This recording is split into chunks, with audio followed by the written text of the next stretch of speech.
Hello everyone, welcome to the nurse academy. आज हम जिस डिसऑर्डर के बारे में बात करेंगे या जिस सिंड्रोम के बारे में बात करेंगे वो पीडियाट्रिक्स से हैं और उसको हम कहते हैं रेस सिंड्रोम। अब रेस सिंड्रोम क्या होता है? रेस सिंड्रोम हमारे साथ एक रेयर डिजीज़ है जो कि बच्चों को इफेक्ट करता है, ठीक है। और किन बच्चों को इफेक्ट करता है? उन बच्चों को इफेक्ट करता है जिनको कोई वायरल फ्लू हुई हो या उनको चिकन पॉक्स वगैरह ये सारी चीज़ें हुई हो। अब इसकी रिस्क फैक्टर्स में क्या आता है कि रेस सिंड्रोम की रिस्क फैक्टर्स कब आते हैं, कब इसकी चांसेस बढ़ जाते हैं कि बच्चे को रेस सिंड्रोम होगा। तो सबसे बड़ा जो हमारे पास रिस्क फैक्टर है या जो ओनली रिस्क फैक्टर है हमारे पास वो ये है कि आप वायरल फ्लू या चिकन पॉक्स के होते हुए बच्चे को आप क्या दो, सेलिसाइलेट कंटेनिंग कोई ड्रग दे दो या सेलिसाइलेट से दे दो, जैसे फर्स्ट करें हम एस्पिरिन लेते हैं।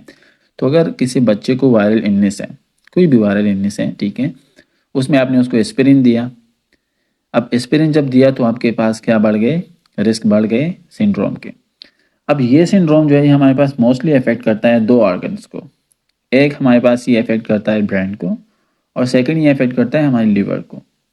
तो अब ब्रेन को जब ये अफेक्ट करेगा तो ब्रेन में जब भी कोई गड़बड़ आती है, ठीक है, तो हमारे पास इंसेफेलोपैथी होती है या सेरेब्रल एडीमा जिसको हम कहते हैं वो हो जाती है।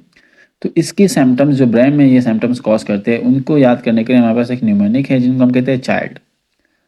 अब इंक्रीज्ड आईसीपी है, ठीक है, एडीमा हुआ है ब्रेन में, सेरेब्रल एडीमा हुआ है। तो क्या क्या होता है उसमें? तो चाइल्ड आप याद रखो, C for confusion, obviously confusion होगी। एच फॉर हर्ड मतलब vomiting. I for increase ICP, बोल दिया मैंने स्टार्ट में ही।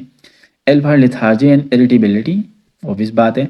And D for deadly complications, उसमें हमारे पास आता है सीजर्स एंड कोमा में भी बच्चा जा सकता है due to cerebral oedema. Liver पे इसमें हमारे पास क्या इफेक्ट आ सकते हैं? लीवर फेलियर काज हो सकती है, ठीक है, increase ammonia in the blood और इंक्रीज लीवर इंजाइम, ठीक है, एएसटीज और एएलटीज हमें क्या मिलेंगे? एलिवेटेड मिलेंगे अगर हम इसके टेस्ट वगैरह कर लें। अब इसकी ट्रीटमेंट, ट्रीटमेंट का क्या सीन है? इसका ट्रीटमेंट का सीन ये है कि एक तो बच्चे को जो है वो हाइड्रेटेड रखना है, ठीक है, ताकि इलेक्ट्रोलाइट्स के लेवल को क्या करें हम? बैलेंस रखें। डायरेटिक्स देने हैं बच्चे को। अब डायरेटिक्स क्यों देने हैं? ताकि वो जो इंक्रीज आईसीपी है, जो एडीमा हुआ है सेरेब्रल, उसको हम क्या करें? कम कर सकें। और इनटेक आउटपुट को स्ट्रिक्टली मेंटेन करना है हमने, और उसके साथ साथ हमने ब्लीडिंग को प्रिवेंट करना है।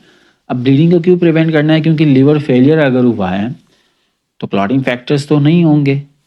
जब क्लॉटिंग फैक्टर्स ही नहीं होंगे तो क्लॉटिंग कहाँ से होगी? तो इसलिए हमने ब्लीडिंग को प्रिवेंट करना है। और हम क्या एडमिनिस्टर कर सकते हैं अपने पेशेंट को? विटामिन के, ठीक है, जो कि क्लॉटिंग एजेंट है, या प्लेटलेट्स ही हम उनको दे सकते हैं। अब यहाँ पे प्रिवेंशन की बात आ रही है, ठीक है, कि हम प्रिवेंट कैसे करेंगे अपने ये रेनी सिंड्रोम को। तो सबसे पहले तो एक ही चीज़ से वो कॉज होता है, इसलिए इस चीज़ से कॉज होता है कि अगर एस्पिरिन को आपने दे दिया किसी वायरल इलनेस में तो उससे रेस सिंड्रोम हो जाती है। तो आपने क्या करना है?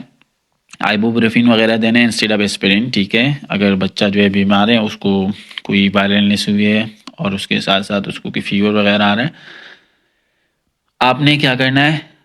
पेरेंट्स को एजुकेट करना है, ठीक है, कि आपने सेलिसाइलेट कंटेनिंग प्रोडक्ट्स नहीं देने, ठीक है। जब भी बच्चे को कोई करंट या रीसेंट वायरल इन्फेक्शन हुआ होता है तो हम क्या कहते हैं? सेलिसाइलेट कंटेनिंग प्रोडक्ट्स हम नहीं देते हैं।